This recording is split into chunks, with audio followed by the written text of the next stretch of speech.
Welcome to the Vision Profiles podcast. Join us, two dedicated Apple Vision Pro users, as we dive into everything from hardware and software to apps and the latest updates in the world of Apple Vision Pro. I'm Marty Gencius, a faculty member at Kent State University, a podcaster, and an avid Apple product fan. Just look at my bank account from last week, and you'll see I'm an avid Apple product fan. Yeah, you don't want to look at my bank account right now. I'm Eric Bolden. I work in IT, but my interest is in finding interesting ways to share content. Currently, photography of plants, birds, panoramic sequences, and spatial stills for this week. We have got our regular panel member back with us again, Daniel Burkholder. It's always great to have him with us because he always has a great twist on things between what Eric and I choose to argue about this week. So, Daniel, welcome, man. Thank you. Welcome me and my full bank account. Yeah, your wrist is bare, your phone is bare. That's not the case, at least with me and maybe with Eric. Eric, did you make a decision on a phone or no? That's what I was in the middle of testing earlier. 16 Pro Max. Okay. You don't make it look big in your hand. Well, hold it closer to the camera. Where's the camera? Up here. Yeah. Now it's real big. Now it's just gone. Yeah. Yeah. So the cool thing about the phones, are you thinking, Eric, you're going to try and create some content with it? Well, so if you have an Apple Vision Pro, you can go wandering around taking pictures. And I had the 15 Pro Max, and I was doing spatial images or spatial videos with that, but until recently I couldn't do spatial stills. So they added a thing so you could do spatial stills. But what I had wanted to know, the quality on the Vision Pro headset was better than what I was getting with the 15 as far as the image. It was a little smoother. It just looked better. So my theory is new hardware, new phone. They know what they wanted it to do. I should be able to get better spatial still images with the 16. Mm-hmm. And apparently I do. There's more area. It's a bigger image. The image coming from the headset's 2560 by 2560. The image I'm getting from the 16 Pro Max is 5712 by 4284. Yeah. I need to do a little bit more testing to find out, when you're looking at it, what differences are there. But you seem, you're not peering out of a little teeny window. It's a little bit bigger window. Yes. Yeah. And I'm not much. You can get your pictures taken in places that you can't put on a headset and wander around without people questioning your sanity. Yeah, I'm not much of a photographer. We've talked about this before, but I took Aileen said to me, I'm going to take the dog for a walk. And I said, will you make it a short walk? And she said, yeah, we can do that. And I said, okay, well, I'm going to go out and shoot some pictures. This was in a sunny Saturday morning, this last Saturday morning. So I really like the camera on it. And I did some direct shots into sunlight, and it mediated all of that glare and all of that other stuff. I didn't get too fancy with it. I shot some video that was 4K 120 feet per second because I could. And the problem is there aren't a lot of moving objects in space early on a Saturday morning, and joggers kind of creep out when you point a camera at them as they're coming. If you go walk out into the middle of a street and watch the oncoming traffic, there's a lot of motion. You can get some really good action shots. for a few minutes. Well, yeah, I like the standing oncoming traffic. So let's get off the phones for a bit and let's get back into Apple Vision Pro. Some news this week. Surprisingly, we got the developer beta last Monday afternoon, the upgrade to what was, I think, what was it, beta 1, I guess. 2.1 beta 1, and now it's 2.1 beta 2. That was just released this afternoon. Not anything that I could find on it that was particularly spectacular or informative about this new beta release. I kind of think it was an oopsie and it was small and it probably needed to fix something that they found after the fact on the developer beta 2.1 beta 1. Um, Everybody's waiting for that holy grail, the ultra uh, Mac Vision screen that you can do, um, and it's not there yet. Yeah, I put it on this morning and I haven't noticed anything really outstanding, but I do think on beta one, my eye tracking felt off. I felt like I had to recalibrate it Hmm. a couple times where I haven't had to do that in a really long time. So, but and I've only used it for a couple hours since beta 2, so I haven't really had any time to see anything happen or not, but yeah, I wish those notes would be a little more descriptive. Hmm. We just finished talking about uh, iOS 18.1 beta 4. And as you said, we can do spatial stills with it now and spatial photos.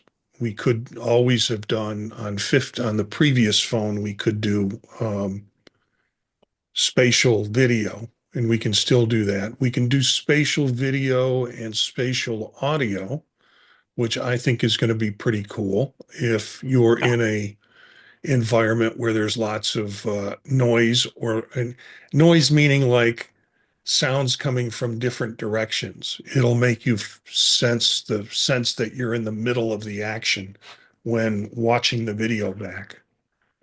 Any comments on these kind of updates? Um, well, the first thing is I'm not installing the betas.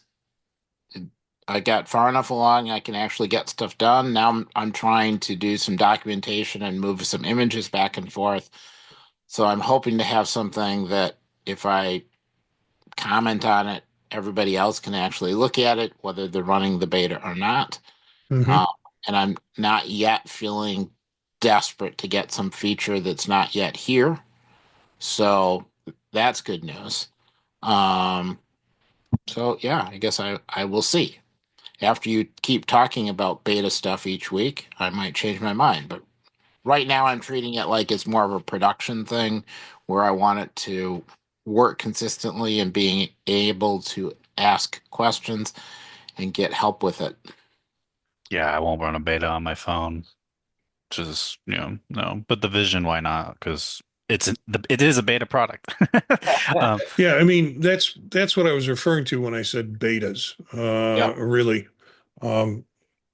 the idea that yeah, there are betas on the new version of the phone with the standard 18 will allow you to do some photography and will allow you, depending on the phone you have, to do spatial photography with it and spatial audio with it, as well as spatial video.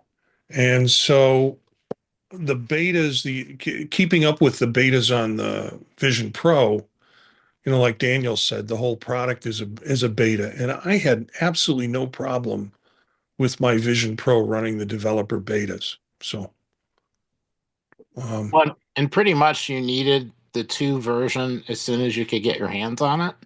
yeah, At the moment, I'm not feeling like I need more than that just yet. And then as far as the spatial video, spatial audio, I think I want to try and find like a smaller soccer match with an audience, something like Hmm. that, and then see if I can film from bleachers with Oh, people, around me and see how that looks. and pretend you're someone's older uncle Or instead just of some creepy guy with a camera. a fan with, a fan of whoever it is that happens to be playing. I'll see what I can come up with. I do wish I did have a new phone for the spatial video, though actually that would also be wasted on me because I don't really go anywhere. But imagining going somewhere on vacation and like kind of just POV, like if I'm walking through some place, like to have that, I would, it'd be really cool to see if it did sound like I was really there too, not just Hmm. the video. Just hearing the car go by on your left more so. Not that you couldn't have kind of got that before with just normal surround, but it'd be interesting. I mean, I'm sure people will start posting up videos and stuff, and then I can go and just watch it on my own at some point.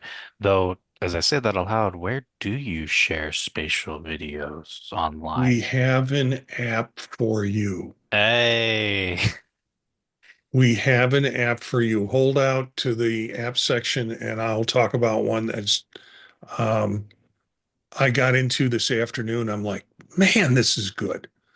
Um, so hold out till then. They're a very cute, a very cool site to be able to do it with.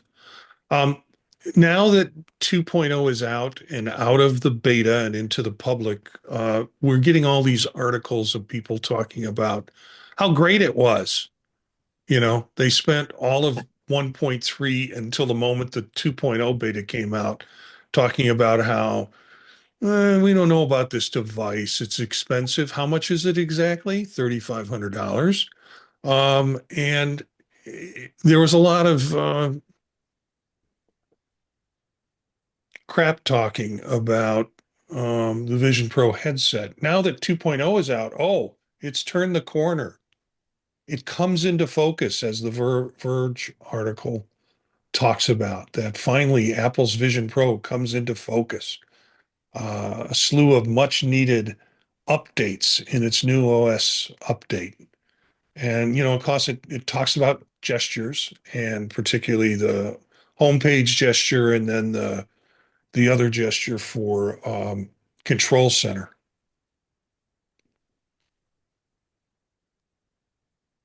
and all sorts of other things in this. You can save one guest user's hand exactly and eye data. Some of the basic stuff that we've known about and that we've talked about on this show since we've all started loading the developer betas early on. one thing I didn't actually know is I didn't know VisionOS 2 brought, or maybe I did and I just forgot. Safari support for WebXR. I didn't know that came in that, but to be fair, I suppose that I think most of the people who really cared about WebXR support were probably more concerned about adult content, and I Yeah. have zero interest in that. So, Hmm. Yeah, I hadn't noticed that either, but I did see it in the article. I mean, I guess that would support like 3D YouTube videos and 360 Hmm. YouTube videos, though. So to be fair, there's more than just adult content for WebXR use in the world. All right. Um, so more articles. CNET has one that expands its headset potential. I already love the new hand gestures interface, and the 3D photo conversions are amazing too. But I want more, especially for connecting with the iPhone. So this is by Scott Stein. Have you been using the iPhone mirroring in Vision Oh Pro? yeah, oh yeah. From day one, I'm like, I want my phone superimposed image like on my hand, like when it's in my hand. Hmm. And I'm like, man, we're so close. Just like right there. Um, so hopefully maybe in a later update we'll be able to actually interact with it like you can on the Mac. Yeah, I was going to say, have you been using it on Sierra too? No, I haven't updated any of my Macs yet. No particular reason actually.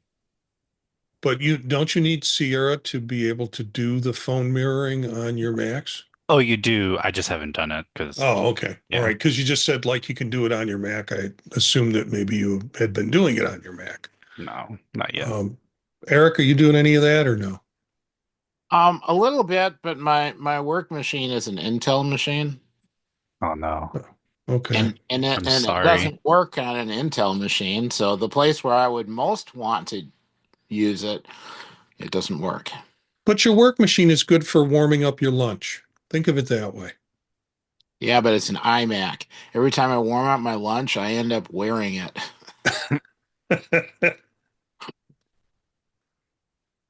And then there's all sorts of, they talk about in CNET, they talk about the widget. Keyboards work when you're in immersive environments, so you can still use your keyboard. You can still type on the beach and see the keyboard.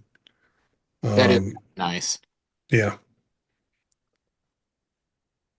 So yeah, that's out of CNET.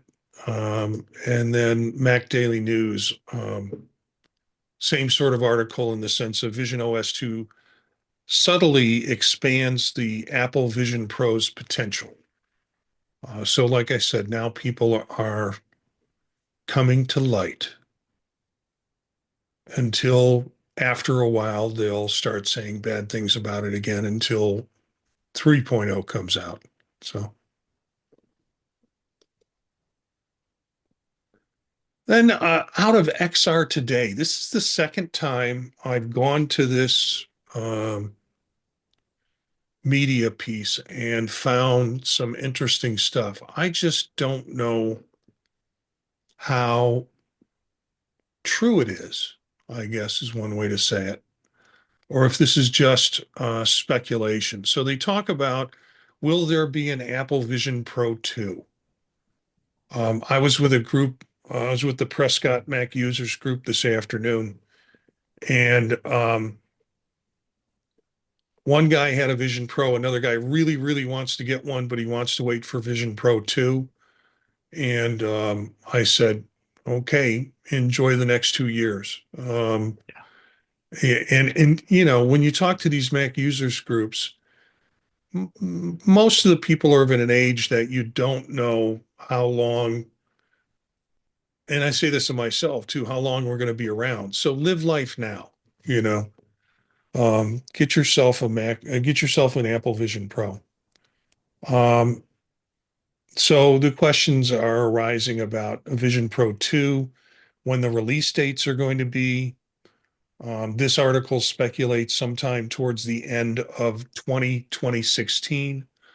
Um, my guess is it'll be a cheaper, more pared down version of the Vision Pro because a couple of things. We figured out all the stuff we need and the stuff we don't need. The technology will get better by then. But you think they'd have to start production of it sometime in mid or late 25. So it's wherever the technology was in late 25 to start the ramping up the production on it. Um, so maybe a cheaper headset as a result of that, less of the intensity. Or maybe it'll just be, as I think we said on the show, it might have been Daniel that said it, just a Vision Pro, just a Vision 2 instead of a Vision Pro 2. I could see that. Yeah, a friend was asking me what I thought too earlier this today, and I had to really give it a think. And I think you're right on a 2026 timeline, Yeah. but I think we'll see something else in the Vision lineup before then. Um, what is the name of these glasses? They're very cool. I don't know if you guys have seen them. They're called Even Realities G1. Mm-mm. There's some AR smart glasses. They look they look they look nice. They look like regular glasses, not necessarily my style, but they have a display sandwich between the lenses, and they only look marginally bigger than any other normal glasses you'd get. So think like, Meta Ray-Bans-ish in that they look normal, but then about the functionality looks about the Apple Watch level of functionality, which an Apple version of the Apple Watch on my eyes. Okay. And I could see that Hmm. being part of the Vision lineup of things. Um, but as far as the actual headset goes, yeah, I don't know. Like I would like to see a spec bump, and I don't Yeah, expect a form factor change. Um, I wouldn't expect a form factor change until that 2026. But yeah. maybe just a spec bump in between. Maybe we get an M4 and some improved optics. That'd be nice, but it's gonna be like Mac and iPad life cycles, really, I think. Yeah, but I don't think you can. I think you can't just do little spec bumps in the middle because the sheer cost of it, it's sort of like I just paid 3,500 on it, and now I can go get a new model for maybe even the same price with better spec on it. That's true. It doesn't reward the early adopters. Not that they should necessarily be rewarded, but you really with a product that costly, if it stays that costly, you you've got to give some space between the upgrades that won't dissuade people from buying it, knowing that it will be the device for the next 2 to 3, 4 years, and there won't be little jumps. When you're talking about an iPad, $700, the spec bumps don't influence people as much. Well, you get a new iPad, you get the best spec, but frankly, it's not a $3,500 product that people have just purchased that suddenly it has a slight spec bump in it. That's true. That's true. I mean, hmm, Although I think you still are going to need a spec bump the same way they had to do, you know, some changes to the phones to deal with the Apple Intelligence. That didn't exist at the time they were doing all the design on the Apple Vision Pro. So I think taking that into account and making some changes. In the meantime, getting the um, uh, Apple Intelligence to the point where there's a little bit more voice control, some more things you can do, by voice, I think is important because that would then get rolled back into the headset with a little bit better control, some more options. Um, you know, there are things that are a little bit difficult to do now. If you get better voice control, then it may not matter so much. And then it's worth adding the extra features. And if you need to do something for the existing people, you just give them really good trade-in. Yeah. Talks about how here's a surprise. I mean, I think anybody could have predicted this. It might also have a new strap design. hmm. I mean, a lot of people don't like the existing setups. Yeah. So that's what I mean. Is that really a tough prediction to make? If that's the thing that people talk about, besides the cost and the weight on your head, and the support that you get with the current two options, um, I can see them changing the strap design.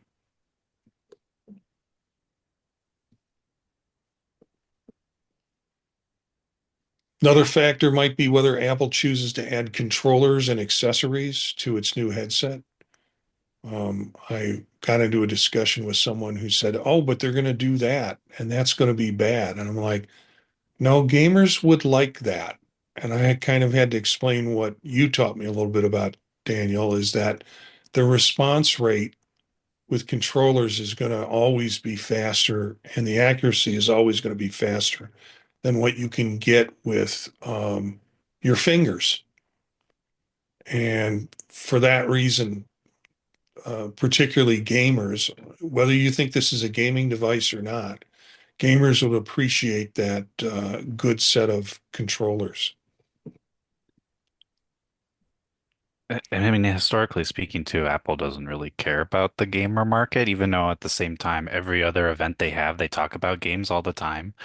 So it's Mhm. kind of a mixed bag, but I mean, yeah, when we're talking your gamer with a capital G, hardcore gamer, I mean, they're not even in this market at all anyway. They don't care about like, the animosity is mutual between both, right? Like, so I don't know I don't know if I'd see them doing that because then I think it would start to mix up the I don't know if it'd mix up the product, Mhm. but I don't know. It's like you might see them sell them at their store, right? But they don't like they sell game controllers at the Apple store, but Yeah. they're third party. Like they don't make one. I don't see I just can't see it. I don't know. Because I think they want to focus on their core I don't even want to say use cases, but like consumer or core experience, which is not controllers.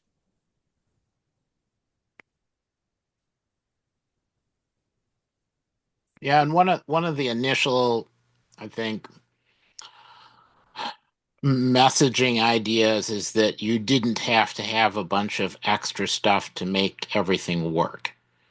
You needed the headset, you needed, vision and hands, and you could pretty much do everything. And yeah, you could add a keyboard or whatever if you really wanted to, but that was optional too. And if you start adding a bunch of extra controllers, as nice as it might be, it kind of muddies the water of how much stuff do you need. Yeah, now I gotta charge these three extra things, and I have this battery pack in my pocket, We're and going to need a bigger desk. yeah,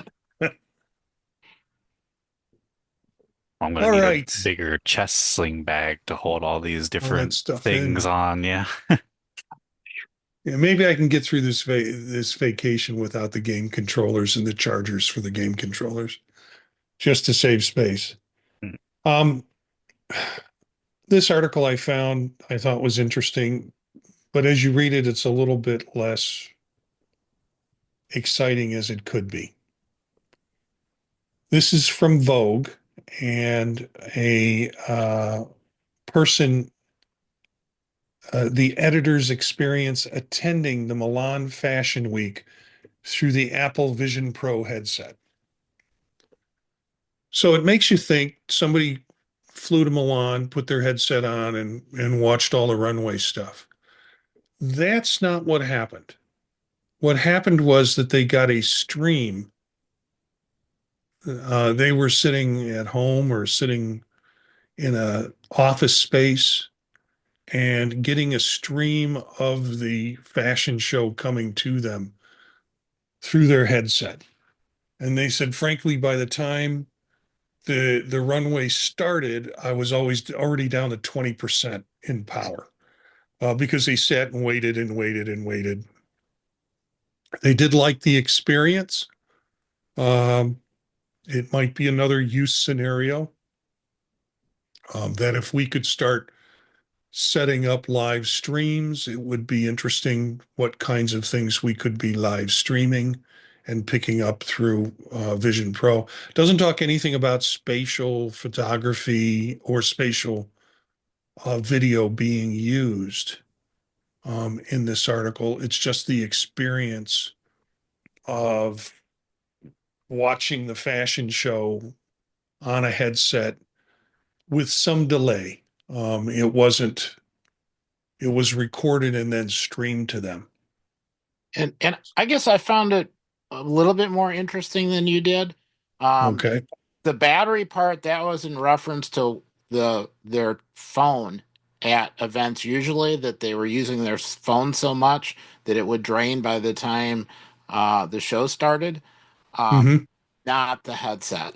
Um, So in this case, they put the headset on, they could start watching. It dropped in. It was kind of immersive. They were missing, it's sort of the difference between going to a remote conference and an in-person conference. They were missing the hall track. And Yeah. really, there's nothing you could do about that. But I think that what they did get to see, they found captivating and interesting, and they were happy that they got an extra little message at the end of the video, and it put them in the front seats right up, getting some of the best view you could get. But when they wanted to go talk to other people and get their opinion or what, that wasn't possible. So to me, it seemed more of they might have to either restructure things a little bit or try to figure out how to have some backstage views or whatever, to kind of bring some of those extra components in, or maybe some interviews with some of the designers separately. um, yeah, you can't replace an in-person event, but if you can't get there and will totally miss it, it gives you something you wouldn't normally be able to get. And it's better than talking to somebody who went to the event and trying to get them to describe what the important bits were. You can replicate that experience, surely. We'll just, have you seen the big like the spatial cameras that they use to record them? They kind of have like a face, a little picture, whatever. Just stick that on a Segway, you know, put an iPad, add the persona of whoever's talking to whoever, and it's just roaming the hall. There you go. Totally not dystopian at all, guys. Um, but but yeah, that it wasn't spatial. Yeah, because it doesn't mention anything about that. That's Oh, kind of lame. are you sure? I Like thought it was. I Oh, didn't did I see miss any that? mention of it, unless It, I missed it too somehow. But if I that guess I wasn't was spatial, then that's assuming. kind of disappointing in some ways. Because it's like, okay, cool, you just watched a live stream in a Right. headset. Well, they really missed out then. Yeah. Because like I would actually, I'm not even into fashion, but I would watch it just because it'd be kind of fun in spatial. Why not? Well, and you need the depth. Hmm. Yeah. I want them like the walking at you, you know. Yeah. Those very thin, wafy models walking Yeah, directly at you. they turn around, they turn invisible for a minute, and then keep going. I fault the writer of this for not making that clear. I'm guessing it was spatial, they just didn't make it clear. Well, Because the headset alone is not enough to say that it beats any other kind of live stream. Well, I mean, it may be, I but mean, a big 4K, 80 inch in your face would still be nice, to be fair. But yeah, missed yeah. opportunity if it wasn't spatial. Wow. Okay. I guess I just assumed. So I'm looking forward to getting more of this kind of thing. I really wish the writers would do a better job of communicating what actually happened, and maybe they didn't know. I don't yeah, know. well, these are not tech writers. These are fashion writers. And as such, they wouldn't geek out on it. They would just say, "Oh, cool." It was like I was there, but I had a headset on. Um, yeah, Yeah. let's move on. We don't cover much about stocks, and we don't cover much the business end of Apple Vision Pro, but this came out of seekingalpha.com and Apple, the real boost behind Vision Pro and AI phones. And this is regarding stocks and regarding sales. Apple is usually very tight-lipped about this, so I think you take all of this with a grain of salt. But some aspects of the articles, Apple's Vision Pro captured 57% of the total value in its category globally in Q1 2024, despite only 17% unit share. Its innovative strategy relies heavily on the App Store. We know about that, allowing it to maintain a 45% gross margin. iOS 18 emphasizes customization and Apple Intelligence. Apple's strategy allows for integration of LLMs. Major risks to Apple include the potential loss of Google's search engine placement fee, established at 20 billion, allowing external payments in apps, which could impact service revenues, and declining market share in China due to regulatory issues and competition from local brands.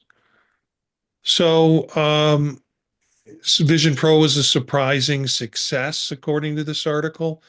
Apple only anticipated 400K units to be sold by the device in 2024. That's not, grammar's not right on that. And guess what? It's got a $3,500 purchase price, so expected to be worth only 1.4 billion. How can you put only in front of 1.4 billion, which is a small portion of Apple's revenue? But the Q1 2024 March quarters, Vision Pro captured 50% of the total value created in the category globally.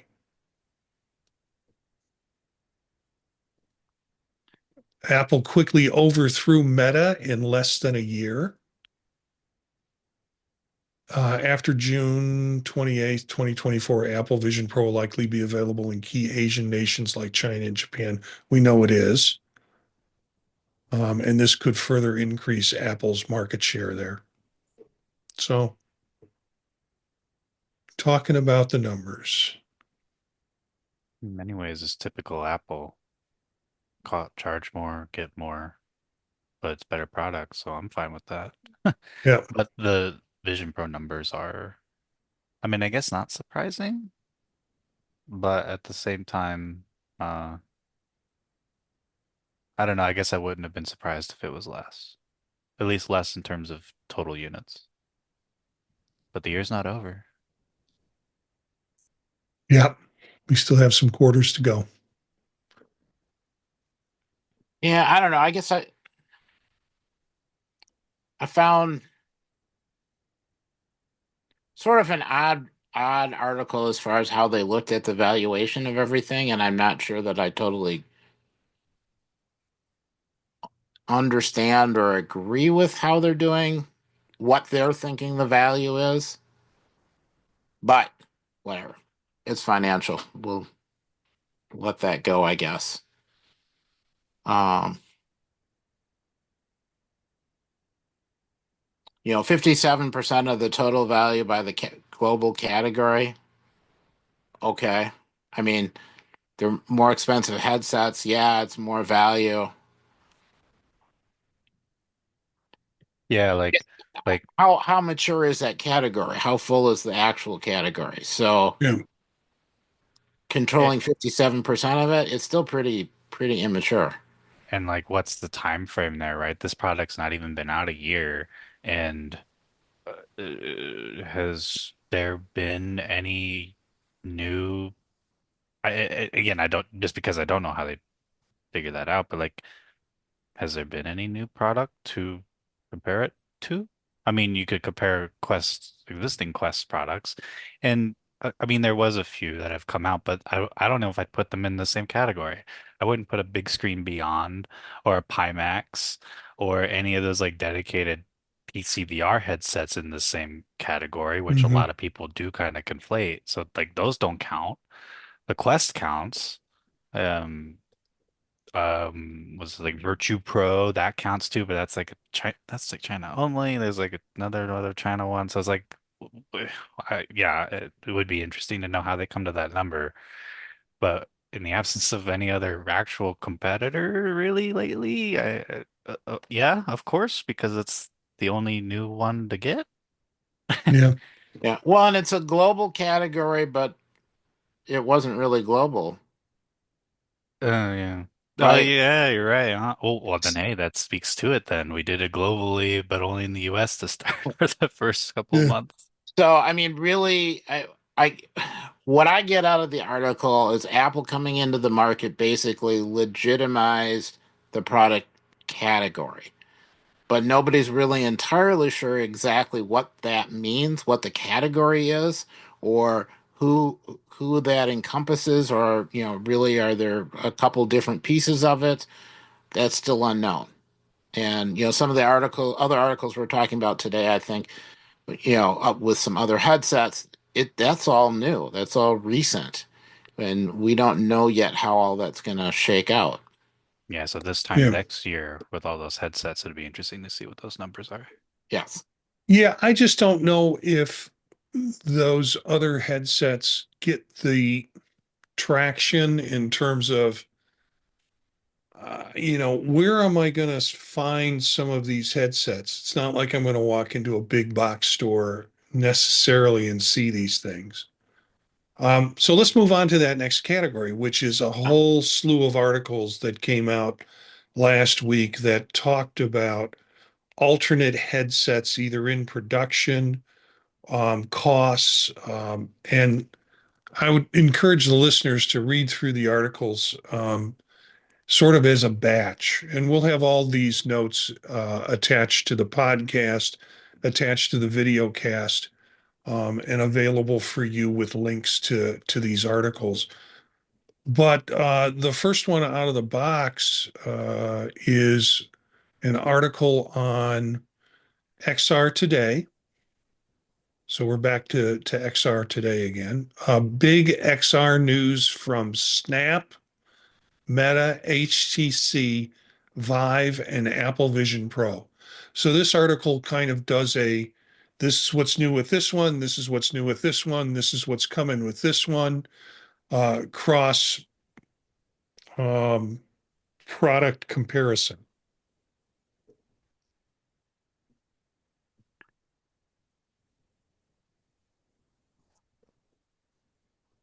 And I don't know if this article in particular adds anything or makes any predictions. Um, and it's planning on debuting an accessible, we're talking about Meta here, uh, an accessible MR device for consumers. It aims to mirror its success in deploying the Quest 2, which brought VR to the mainstream of consumer conversation. And nobody talks about Quest 2 anymore. They'll talk about Quest 3 or they'll talk about Apple Vision Pro. So I'm not sure you want to go back and mirror the success in deploying the Quest 2. Oh, no one talks about Oculus anymore either. But of course they Yeah. bought them, so yeah, I mean it has been kind of actually this week, 10 days or so has been kind of crazy like that, right? So what? There's the Snap Spectacles, which looks like you just had eye surgery and you got big honking sunglasses like you just went to the eye doctor, which somehow those is augmented reality glasses, which and Snap's been doing that for a while. Little prototypes here and there, and you can't even buy these as a normal person today. You can only buy them as a developer at like a subscription fee as well. I think it's like 40 or $100 a month or something. I don't know. Which nothing if you're a dev, so whatever. Um, but so as an AR glasses, those look really cool. Well, they look interesting functionally. They don't look cool. Somehow they managed to make you look dorkier than wearing a Vision Pro. Like I would feel far more comfortable with my Vision Pro in public than those. Yeah, Um, the Snap article, I'm looking at it, and what you said, Daniel, I noticed it was like these glasses look funky. yeah. And I'm looking at and this is a technologyreview.com, MIT Technology Review. And I look at it and I'm like, they put really big glasses. It's like when you were a kid and you put your dad's glasses on. That's what it looks like. The model who has them on now. And you notice the side stems are not really stems. They're big hunkin'. Yeah, they like protrude pretty far out and then Yeah, but then they go back and they look like they're probably an inch or so in width going back. So there's a lot of the computing device that's in the stems. Yeah, Yeah. I think they did something clever where they somehow did like I'm gonna say stereo compute. I can't remember the Huh. exact specifics, but like somehow the right side does one part, left side does another part. It was Hmm. kind of interesting. Yeah, so there was the spectacles like this past week or so. Um, what else? There was that HTC new VIVE headset, which I looked at that one. And not that I have a ton of experience in older VR sets, but I do know when I see the words LCD and Fresnel lenses, I got I was like, icky, gross, ooh. And in Fresnel 2024, lenses. 2024 for $1,000, ew, icky. But otherwise on paper it seems good, but like given just kind of those two key words alone, LCD, ew. I Yeah. don't know what they're making that And for. this is a TechCrunch article. Combined 5K resolution. Display has 120-degree field of view and can support up to 120 hertz refresh rate. Okay, Uh, that makes the LCD more like okay, compromise if you really need the high refresh, high yeah. field of view. If that's the compromise, I didn't notice that part in the specs. If that's the compromise, then sure. And a gamer, which this is probably more aimed at that, is then more appropriate. You would want a higher refresh rate, and it does have DisplayPort input, so that part is nice. Here's the thing that bothered me about this article. Well, in here they use spatial computing as a term. And I have Is to it find it, but I remember that because they have that one image of the guy standing. It looks like it might be a website that he's looking at. I can't quite tell, but it's got the match schedule of some teams, I guess. And the screen, is shown floating in midair. But they call it spatial computing, and I'm not sure this is a computing device.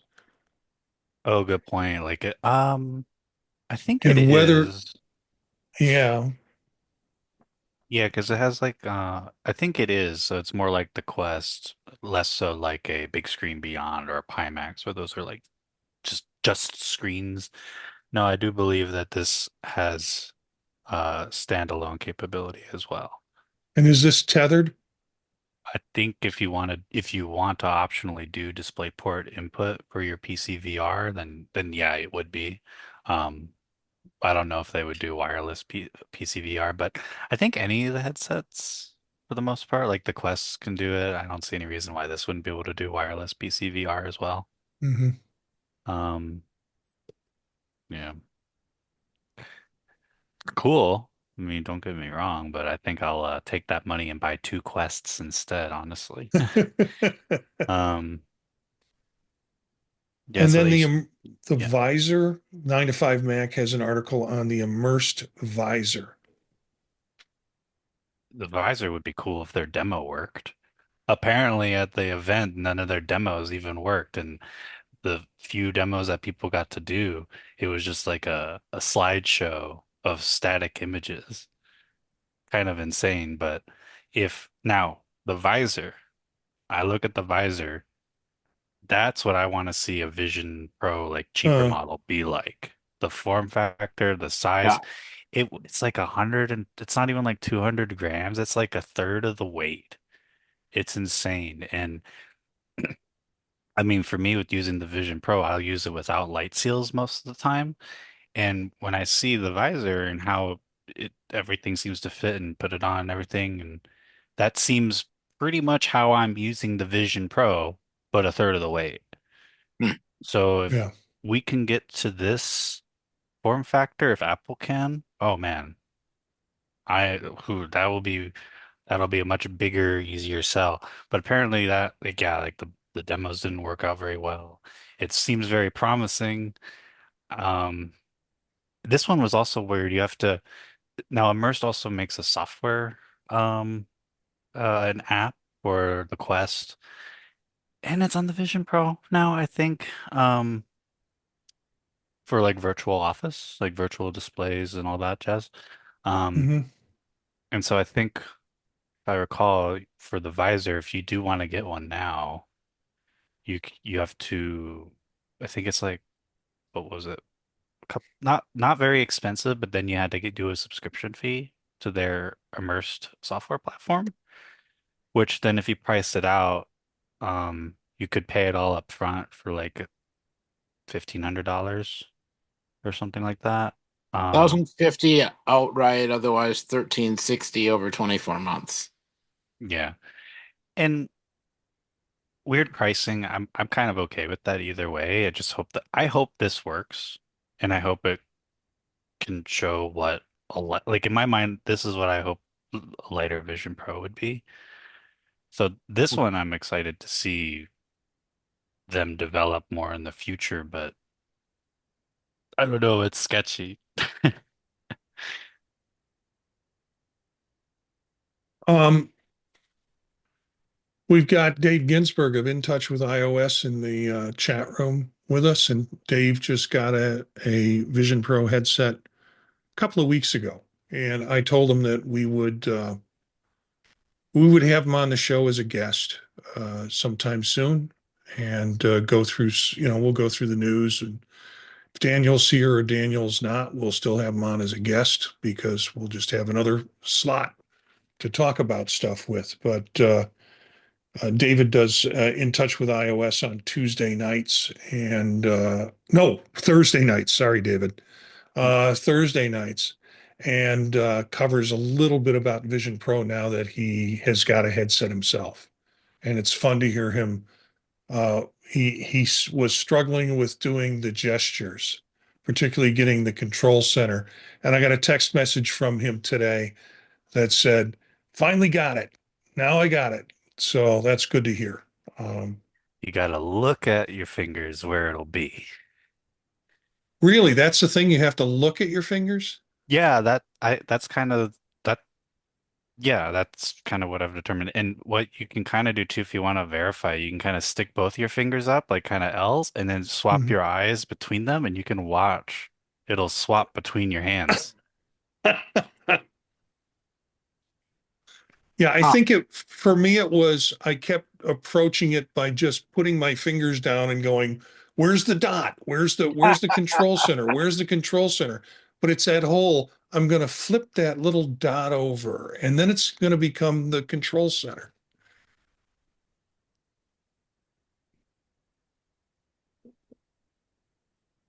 So, yeah.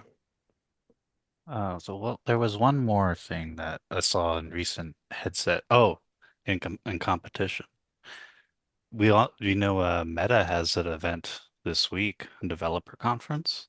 So Yeah. of course, not long after uh what was it? I think during well, in this last week of all this other news, they announced that they were keeping up their partnership with Luxottica for Ray-Bans. Huh.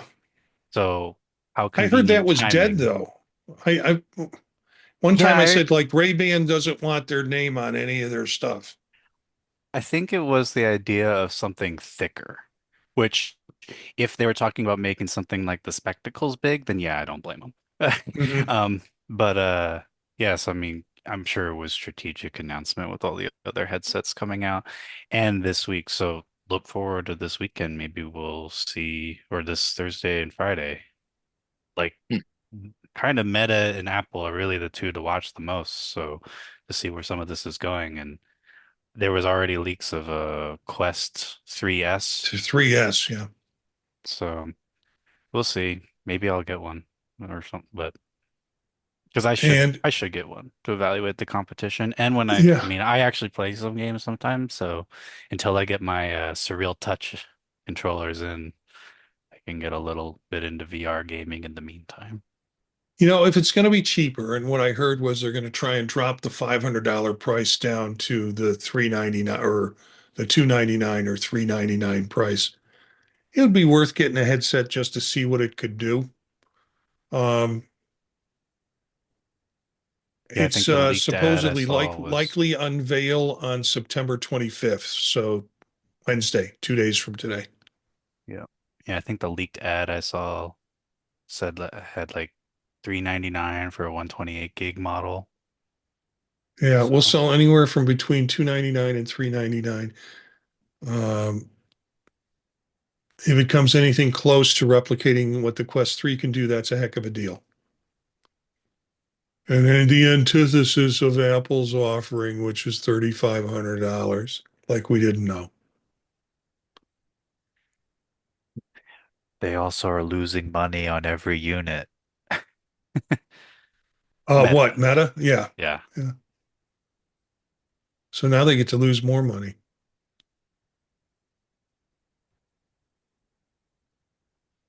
Yeah, I would be tempted to get, I wonder when they'd go on sale. If they're announcing I mean, it would on definitely be Wednesday. before or targeting holiday. I mean, we are Yeah. entering that time of year.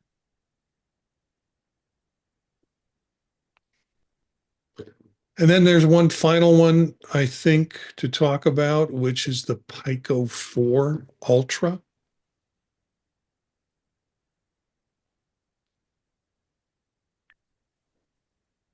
The controller is looking suspiciously surreal touch like Yeah. in there. Not surprising. Yeah, this one looks promising too, but I think this one was definitely only available in China. I can't recall. Because on paper, this one also did seem like extremely promising.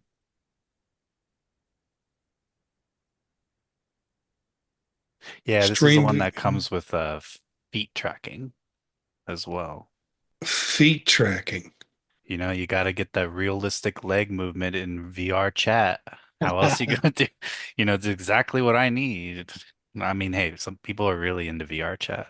So, I mean, I'm sure there'd be some games where that'd be really interesting too, to have foot tracking. Equipped with a Snapdragon XR2 Gen 2. So, powerful system on a chip. It's actually kind of interesting. Snapdragon, Windows is finally transitioning to ARM again for like the third or fourth time. Um, and Snapdragon has they're kind of leading that on the Windows laptop side of things. And I don't know, just they got to be in a really great place when all these other computing devices are basically every other thing we talked about has a Snapdragon, like the same Snapdragon in it, which is, I mean, great for Yeah. them, great for us, honestly, but gotta give it to them. It looks like it's the UK starting in September 20th. It isn't available at this time of the review. It isn't available on Amazon's US store. In the UK, it's currently asking price for the glasses is £529. Someone do the numbers on that if you can, or I will. Seven something. That's with Probably the motion trackers included. 705. Um,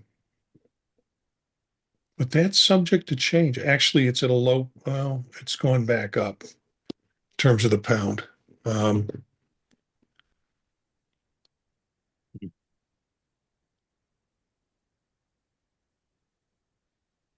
So a whole slew of them. We've got as we just mentioned, the Pico 4, the Meta 3S, the very strange looking Snaps spectacles, the immersed visor, and then the HTC VIVE Focus Vision headset. So all of those articles and links will be placed within the show notes so you can look at them and make some decisions on your spending and how you want to spend your money. I think that cuts through everything until we get to apps. And I've got two apps, and maybe you have ones to add in, but I'm going to start with Spatial Station. Spatial Station, I saw it. It's in the App Store, and it's one of probably the new ones out this week. It's on another platform. You can get it on the iPad, I think, and you can get it on the phone. But there's nothing like it on the like the experience on a Vision Pro. It is free or maybe 299. I haven't purchased any additional add-ons for it or the price. I don't think it was. I think it might have been at least 299, maybe 599, or free. I can't tell. Um, can't remember. But it's got some really, really good spatial videos in it. Just incredible stuff. I from Chicago, so I took a airplane flight, or not an airplane flight, a helicopter flight over, the Chicago lakefront, south side um, lakefront, and that was pretty cool. And then there are other really good immersive kinds of spatial videos. There's some funky stuff in there. There's some models doing their model things. Um, but all in all, it looked like it had a good amount of material in there. And I presume you can submit. Yep. If you Uh, search for Wisconsin, then I have some seagulls and some color changing mushrooms and some shooting stars, May-apples. Works pretty there, well. I'm curious about the color changing mushrooms. Is that after someone consumed the mushrooms, they became color changing? Is that You what? So you have to watch the video. That's what Wisconsin has to offer. Seagulls, color changing mushrooms, and what was the last thing? Shooting stars and May-apples. I was gonna Okay. joke a big block of cheese. Yeah. Yeah, I haven't submitted Spatial that. cheese. Yeah. We got a show title, Spatial Cheese. But Spatial Station, a good app to look into. Now I'm going through Reddit, and this was like an hour before the show when we're recording, and someone posts, "Hey, I had this app. I put it on iPad or I put it on iPhone, and my partner and I put it together and just got it on Apple Vision Pro. Will you check it out? It's free, and it's called Food Holiday Calendar. And it might come as a surprise to both you, Daniel, and also Eric, that Friday is National Milk, a National Chocolate Milk Day. This is a calendar of all the celebration days of food. Huh. And it's kind of fun, you know. Uh, so I went in and I got it and I looked at it, and I think you can pay for like $12 a year, half off of what it usually is, and it gives you some syncing capabilities. And frankly, I think it gives you access across all the platforms. Um, you can get away without it. Um, you might also be interested that not only Friday is milk chocolate day, but milk chocolate goes back to the ancient Egyptians who used to mix chocolate Huh. bean or chocolate powder in with milk because they saw it as medicinal. And then it was later picked up. It tells you the story of these days. So I'll tell you one thing I wish it had, and the person when they posted this said, if you have any ideas, just tell me what we think we should do. for each of these things, each of these days, I'd like a recipe. I'm a foodie and I like to cook. So I don't think it's too hard to make chocolate milk, but I'm sure there's some spin on it or some tips on it that you could suggest in a recipe. But they had other things like I think Wednesday is quesadilla day. This and 2 days from now, they're probably they probably lined up MetaQuest 3S to launch on quesadilla day. Um, so I would love to have recipes attached to it, just in case I get inspired and want to, like, since it's quesadilla day, I want to make quesadillas. Or like different variants. Like I don't know. People make different foods, the same foods, but differently in different regions. Yeah. Even if they just say they had 300, and not all the days are celebrated if you look at the calendars. So, like 3/4 of the month probably has a food day, and some of them have two foods on them. But say you could, say you did just added 300 recipes on it that's tied to each one of those celebration days. Day after Thanksgiving, I notice because usually I do the cooking the day after the Thanksgiving. This year it lands on lemon cream pie day. Hmm. So Oh, that would be fun to try and make. Um, have a nice lemon cream pie. So those are my two apps. I don't know if you have any reaction to either one of these, Spatial Station and Food Holiday Calendar. my only comment on the calendar is why is it a subscription? Well, somebody's got to make money. Well, yeah, that's Yeah, right. Why is it a subscription? Yeah, you're right. You would expect to see some changes in it. A flat price, yeah, and then you own it, and whatever updates happen. But there's not a lot that at this point they can update on it. But it's fun. yeah.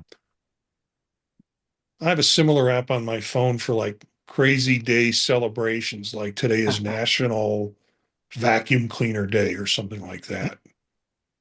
But this is all surrounding food. Now I really want a lemon cream pie. That's all I can think about. Yeah, I want to know how to make one. You know, that's the thing. I like those kind of challenges with recipes. So, guys, we wrap up the show at this point. Sounds good. Mhm. I just want to let folks know we have a new project with Chuck Joyner of Mac Voices. Eric and I are sort of we're regular panel members for Mac Voices live on Tuesdays, but Chuck and I are and Eric are taking like every 5 weeks and recording a segment on aspects of the Vision Pro. We just put out one, and it's titled Vision Pro Focus, and we just put part one of entertainment out. We talked about an hour and 15 minutes on entertainment. So Chuck's splitting it up into two shows, and we will load the audio, and so it'll become part of your regular Vision ProFiles podcast. Occasionally you'll get a Vision Pro Focus pop in there as an extra episode. And Chuck is doing the video and I think also the audio through Mac Voices. So it's available there too. And it's just a conversation about some aspect of it. It's not like you get here with the weekly news, new apps, and things like that, but it's a particular aspect of the device that we're having conversations about.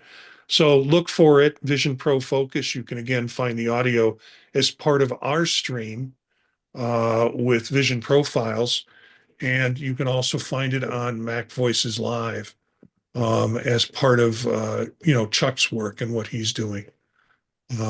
And so That's an exciting project to get involved in. Thank you for tuning in.